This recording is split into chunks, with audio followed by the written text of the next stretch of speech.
Usapang PSA pa rin katatapos lang parangalan bilang back-to-back PSA Athlete of the Year. Pero para kay two-time Olympic gold medalist Carlos Yulo, malayo pa sa uli ang kanyang kwento at may mas malalaki pa siyang target sa inaharap. Ang ibang detalye alamin sa pag-abante ni Carlo Villaseñor. Fresh mula sa kanyang pagkilala sa San Miguel Corporation Philippine Sports Writer Association Awards Night, ipinahayag ni Carlos Yulo ang pasasalamat at mas matinding gutom para magpatuloy sa kanyang paglalakbay bilang isang world-class gymnast. Bagamat nakamit niya na ang pinakamataas na antas ng tagumpay sa sport, binigyan din ni Yulo na hindi pa rito natatapos ang kanyang misyon. Para sa kanya, ang mga narating ay hindi rason para huminto kundi dahilan para mas maging masipag at mas maganda. Madami po. Di pa po natatapos yung journey ko.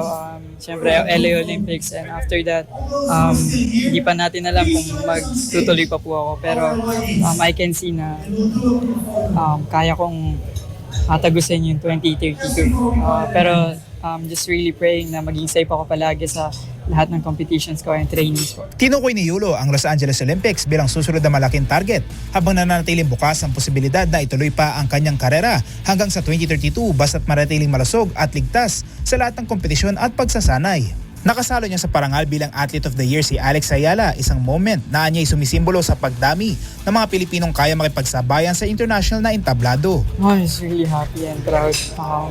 Dumadami na po yung mga Pilipino po na kaya po talaga may pagsabayan sa international. So dumami pa po tayo.